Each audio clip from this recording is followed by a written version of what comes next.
Come into a bird dog position with one leg extended behind you, opposite arm extended in front. Exhale to lift your core, lift the limbs, and hold a neutral flat back as if you're balancing a glass of water on your lower back.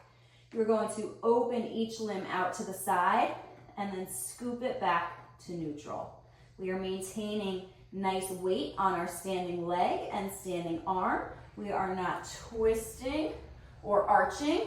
You are slowly, gently opening and closing.